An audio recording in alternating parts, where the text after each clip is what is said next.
Muy buenas noches, estimado tutor, estimados compañeros docentes. Continuando con la presentación de la unidad número 4, tema 2, componentes esenciales de todo Estado. Vamos a primeramente a conocer la temática de la clase del día de hoy, que son qué es el Estado, un video interactivo acerca del derecho, del Estado de Derecho y de las leyes. En el punto número 3 tenemos elementos del Estado, como son población, soberanía, gobierno y territorio. Y como último punto tenemos las conclusiones. Vamos a iniciar con el Estado. ¿Cuál es la raíz de esta palabra? Proviene de la raíz latina status, que significa regla, orden o estructura orgánica. ¿Qué es el Estado?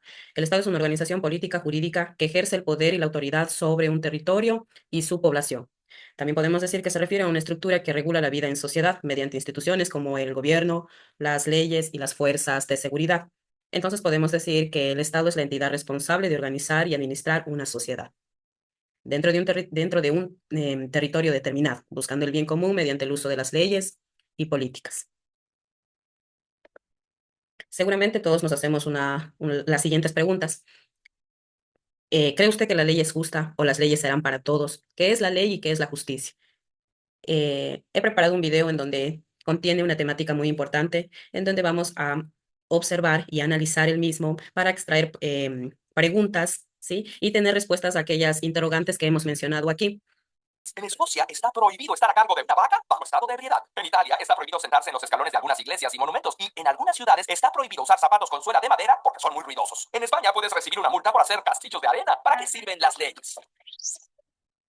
Imagínate que viajas a Qatar y te quedas en un cuarto con tu amorcito sin estar casados. Eso podría llevarte a 7 años de prisión. O que viajas a Dubái y no sabes que las muestras de afecto en público con tu pareja están penadas. Incluso un abrazo. Aunque ya hay un poco más de tolerancia y muchos podrían hacerse de la vista gorda, si a alguien le parece inapropiado, puede llamar a la policía. La ley es inflexible y se tendrá que cumplir lo que dicte. Ahora, imagínate que estás...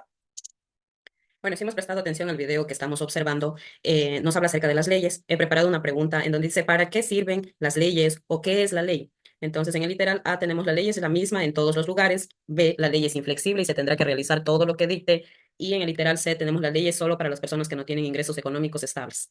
¿Sí? Entonces, vamos a optar por la opción o el literal B, donde dice la ley es inflexible y se tendrá que realizar lo que dicte, de acuerdo a la temática de nuestro video. Estás en un país corrupto, no vamos a decir cuál, donde la ley la dicta el gobernante y cometes un crimen pequeño. Al llegar la policía resulta que le caíste mal y te acusa de un crimen más grande. Esperas que en el juicio se resuelva todo, pero ándale, el juez anduvo con un conocido tuyo y acabó muy mal. ¿Es peor estar a merced de una ley inflexible o de una persona injusta? Aristóteles se preguntó justo eso. ¿Qué es mejor? ¿Ser gobernado por el mejor gobernante o ser gobernado bajo las mejores leyes? Él consideraba que las leyes tenían cierta ventaja al establecer términos generales, pero que se necesitaban personas racionales que solucionaran cada caso. En el siglo XVII, Samuel Rutherford, un pastor presbiteriano escocés que estaba en contra de los derechos divinos del rey, escribe sobre el concepto helénico la ley es rey en su obra Lex Rex. Su trabajo se consideró alta traición y fue citado al parlamento, aunque nunca llegó porque murió antes del juicio. Era el comienzo de un nuevo pensamiento y de lo que conocemos como Estado de Derecho. Unos años después, John Locke dice que la libertad significa estar sujeto a leyes que están hechas para todos, y Albert Van Dicey lo termina definiendo como ningún hombre está sobre la ley, sin importar su rango o condición, está sujeto a la ley y tribunales. El Estado de... Muy bien, continuando con el video, tenemos una pregunta muy interesante en donde nos dice Albert, ¿qué considera que es la ley? Literal A, todas las personas están por encima de la ley ya que es su derecho. Literal B, ningún hombre está sobre la ley, sin importar su rango o condición, está sujeto a la ley y tribunales. Y literal C, solo el presidente de la República está por encima de la ley. De acuerdo a la temática de nuestro video, sería el literal B, en donde dice ningún hombre está sobre la ley, sin importar su rango o condición, está sujeto a la ley y tribunales. Derecho es lo contrario a una monarquía o dictadura. Es un principio en el que todas las personas, instituciones y entidades públicas y privadas, incluso el Estado, están bajo las mismas leyes. Todas las leyes se han hecho públicas para el conocimiento de los ciudadanos. Se hacen cumplir por igual e implica que cualquier persona tiene derecho a una audiencia ante un tribunal imparcial para su defensa y que se le comunique la sentencia correspondiente. En la gran mayoría de los países, el concepto de Estado de Derecho es equiparable a tener y hacer cumplir una constitución. Es sumamente importante porque protege a los individuos de los abusos de poder, garantiza que los gobernantes no cambien las leyes para su beneficio. Es un mecanismo de rendición de cuentas. Es un componente vital para mantener la paz. Además, el economo F.A. Hayek ha analizado que, gracias al Estado de Derecho, existe el libre mercado. Imagina que quieres emprender un negocio o invertir en un terreno, pero en el país en el que estás no hay leyes claras sobre la propiedad o los impuestos. Si el juego no tiene reglas claras, no conviene jugar. Sabemos qué pasa cuando no hay Estado de Derecho. En 1962 hubo un golpe militar en Myanmar y a partir de entonces el Estado de Derecho desapareció. En 2003, el régimen mató a 70 personas del partido opositor. En 2008 hubo un ciclón que causó miles de muertes y heridos. Y cuando se les envió ayuda humanitaria internacional, las autoridades no permitieron permitieron la entrada a extranjeros para su distribución, así que una parte de los alimentos y medicinas se vendió en el mercado negro y otra se decomisó con el sello militar que dirige el país. Los permisos para abrir una empresa solo se otorgan a quienes pueden pagar los sobornos. Hay un batallón dedicado a la violación de niñas y mujeres de minorías étnicas con el fin de desplazarlos. Los militares esclavizan, torturan, violan y matan con total impunidad. Tampoco sirve tener un Estado de Derecho débil. La organización World Justice Project define al Estado de Derecho a partir de 4 principios: rendición de cuentas, leyes justas, gobierno abierto y mecanismos accesibles e imparciales para resolver disputas. Con base en estos, ha desarrollado un índice del Estado de Derecho. El índice se obtiene a través de cuestionarios a expertos. Como siguiente pregunta tenemos, ¿cuáles son los 4 principios del Estado de Derecho? Literal A, 1, rendición de cuentas; 2, leyes justas; 3, gobierno abierto; 4, mecanismos accesibles e imparciales para resolver disputas. En el literal B tenemos 1, cohecho; 2, centralización de poder; 3, conflictos armados; y 4, leyes débiles. Y en literal C tenemos 1, rendición de cuentas; 2, leyes justas; 3, gobierno cerrado; y 4, mecanismos para la resolución de conflictos. De acuerdo a la temática de nuestro video, tendría el literal A como opción correcta.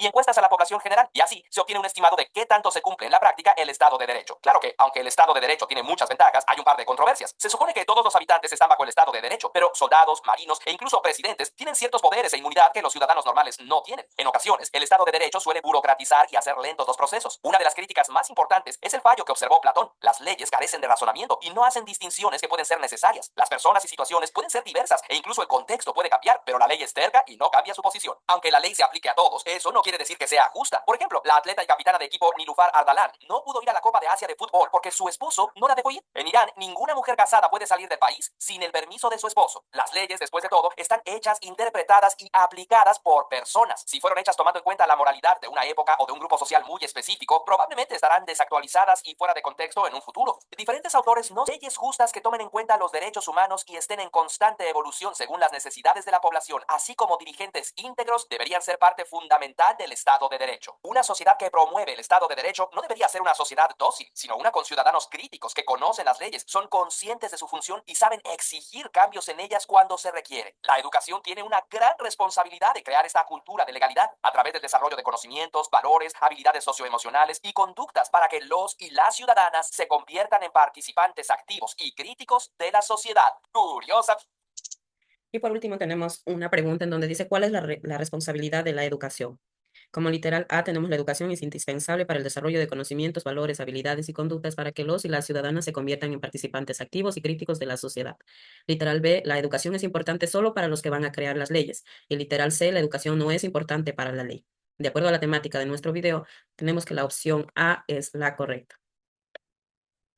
Estas Habiendo analizado el video y teniendo claro ya las interrogantes que nos propusimos al comienzo, podemos determinar que una de las características importantes de la ley es que todas las personas son iguales ante la ley. Esto significa, o esto no importa si la persona sería rica, pobre, joven, adulto, hombre, mujer; todas las personas tienen los mismos derechos y obligaciones. Nadie puede ser tratado de manera diferente o injusta por razones como su raza, género o clase social. Eso es lo que nos dicta la ley, ¿no? Pero a veces en la realidad tenemos diferencias con esto. Un ejemplo podríamos poner dentro de esta: en Ecuador, todos tenemos derecho a la educación. En Ecuador hay una ley que protege los derechos de todos los niños a recibir una educación. Esto en la Constitución, esto está, no, en la Constitución de la República y dentro de la Ley Orgánica de Intercultural o en la LOEI. Esta ley establece que todos los niños y adolescentes tienen derecho a ir a la escuela sin importar su origen, religión o situación económica. Por ejemplo, en las escuelas públicas en todo el Ecuador, ¿no es cierto? Todos los estudiantes, sin importar su nivel económico o de dónde provienen, tienen el derecho a recibir educación de manera gratuita hasta el bachillerato. A dar paso a uno de los o a varios de los elementos esenciales de todo Estado.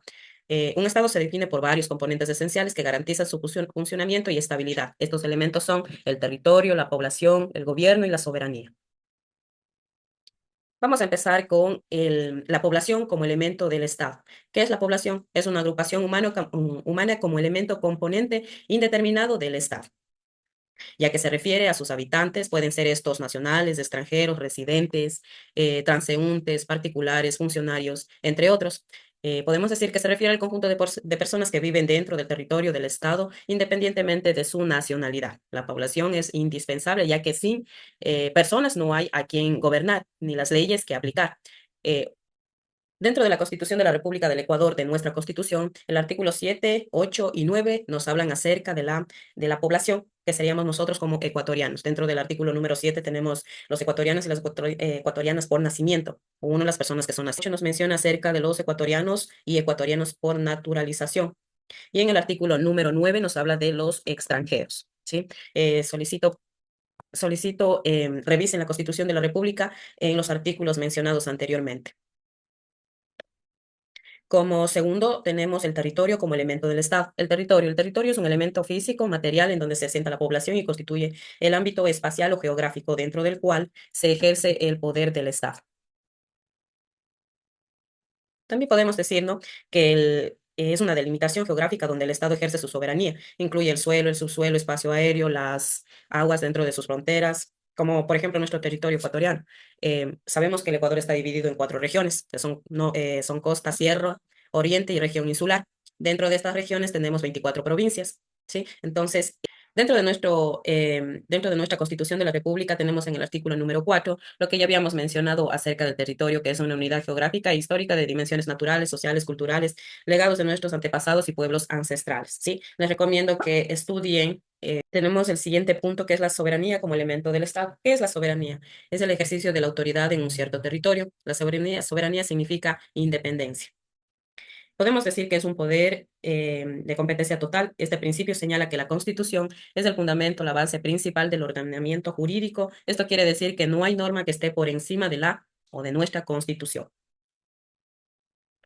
Asimismo, dentro de nuestra Constitución de la República del Ecuador, en el artículo número 1 señala que el Ecuador es un Estado constitucional de derechos y justicia social, democrático, soberano, independiente, unitario, intercultural, plurinacional y laico. Se organiza en forma de república y se gobierna de manera descentralizada. La soberanía radica en el pueblo, cuya voluntad es el fundamento de la autoridad y se ejerce a través de los órganos del poder público y de las formas de participación directa previstas en la Constitución. Los recursos naturales no renovables del territorio del Estado pertenecen a su patrimonio inalienable, irrenunciable e imprescriptible. Como siguiente elemento tenemos el gobierno como componente esencial de todo Estado. ¿Qué es el gobierno? El gobierno es la entidad en la que se concentra la gestión y la toma de decisiones. Podemos decir que el gobierno es un conjunto de instituciones y personas que dirigen y administran el Estado. Pueden tener diferentes formas, como democracia, monarquía, dictadura, entre otros. Dentro del gobierno tenemos los tipos de poderes, como por ejemplo el poder ejecutivo. Sabemos que el poder ejecutivo es el encargado de la administración pública y de ejecutar las políticas y decisiones del Estado. Está encabezado por el presidente de la República, quien es elegido por voto popular cada 4 años. Dentro de las funciones del Poder Ejecutivo podemos mencionar, perdón, la dirección interna y externa del país. También proponer y ejecutar leyes a través de los proyectos de ley enviados a la Asamblea Nacional, de designar ministros y otras autoridades del gobierno y administrar el presupuesto del Estado. Como otro de los poderes tenemos el poder legislativo.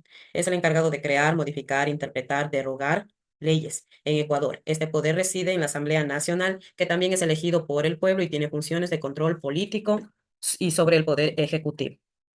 Dentro de las funciones de este poder que acabamos de mencionar, como ya lo dijimos, tenemos el de aprobar, reformar y derogar leyes, fiscalizar las acciones del poder ejecutivo y aprobar el presupuesto estatal propuesto por el presidente. Como otro de los poderes tenemos el Poder Judicial. Este se encarga de administrar justicia en el país, garantizando el cumplimiento de las leyes y protegiendo los derechos de los ciudadanos. Este poder actúa de manera independiente para asegurar un sistema de justicia imparcial. Dentro de las funciones de este poder está el resolver conflictos legales, aplicar sanciones a quienes infringen las leyes, interpretar la Constitución y las leyes del país. También tenemos el poder electoral. El poder electoral es un poder adicional que se encarga de organizar y supervisar los procesos electorales en Ecuador para garantizar que las elecciones sean libres y transparentes. Dentro de las funciones de este poder, como ya lo habíamos mencionado, es administrar y supervisar elecciones, plebiscitos y referendos. Eso es como función principal. También está la de regular la participación política y garantizar la transparencia. Como último poder tenemos el poder de transparencia y control social. Este poder, perdón, está encargado de promover la transparencia, la participación ciudadana y controlar la corrupción dentro de las instituciones públicas. Como una de las funciones que tiene este poder es prevenir la corrupción y vigilar el buen uso de los recursos públicos, asegurar que las instituciones cumplan con sus deberes. Entonces, habiendo analizado ya todos estos poderes dentro del gobierno como Estado esencial, como elemento esencial de todo Estado, podemos llegar a una conclusión en donde tendríamos que los componentes esenciales de todo Estado son la población, el territorio, el gobierno, la soberanía y obviamente las leyes. Estos son fundamentales para su funcionamiento y estabilidad.